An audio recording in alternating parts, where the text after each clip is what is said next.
many of the factors that contribute. Limited 5 minutes. He highlighted the factors contributing towards what have now become perennial floods.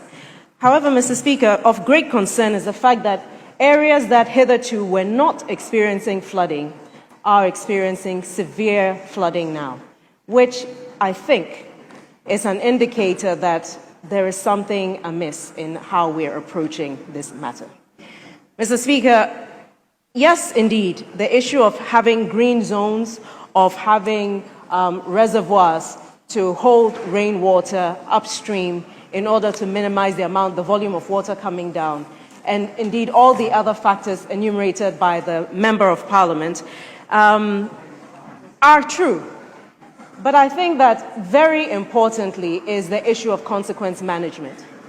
Mr. Speaker, if people are able to get away with building in waterways because of perhaps their political affiliation, because of whatever clout they may have, and when it comes to the issue of demolition, it's only the most vulnerable whose temporary residences are demolished, while other people can maintain their structures that are illegally placed, while certain public servants are party to the illegal changing in the zones of various areas from perhaps green zones into residential, and nothing happens to those officials, then, Mr. Speaker, it would appear that we are not putting in place the necessary measures to create disincentives for those who are putting the risks, other people's lives at risk. It goes without saying that at this point in time, flooding is clearly one of our national security issues, and there's a clear nexus established between national security and good governance. Mr. Speaker, it's imperative that better consequences are put in place, that sanctions are really adhered to when people break the laws, don't abide with the building regulations. We have all the laws in place. Our biggest problem is the enforcement of these and making sure that people are held accountable for not abiding by the rules in place. And it may be oversimplifying the issue to only speak about the behavior of people in terms of discarding solid waste.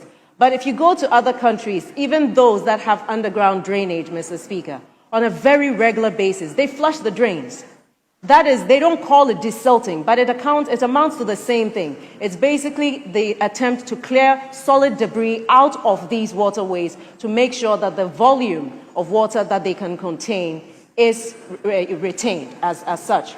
My constituency suffers from severe flooding, and Odorna, for example, which is literally on the border of the Odo Channel, is silted up, Mr. Speaker, and I've reiterated this several times on the floor since 2017. The fact that the regular desilting that should be happening is not happening, and there are times of the year when you can see cattle actually walking in the Odo, which means that's the level that the solid waste and silt has gone up to. It cannot be a once in a few years that such channels are desilted. It has to be something that's part of the regular maintenance. Mr. Speaker, many assemblies have as a regular item line in their budgets desilting. So how are we not prepared for the rains each year? That every single year we end up on the floor lamenting about the loss to life and property and livelihoods, where people are concerned about how they can move forward with their jobs. We have the Odorna garages, which is in Odorna as well, where people send their vehicles to be repaired.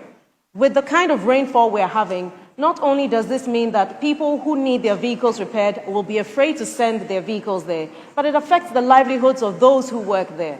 There's a whole impact on all sectors of society when we don't pay attention to these very salient issues. And so, Mr. Speaker, I do add my voice to the honourable member to ask that we actually are more stringent in enforcing the law when it comes to what it is that we do when people are not in accordance or in compliance with the various rules and regulations. Thank you, Mr. Speaker.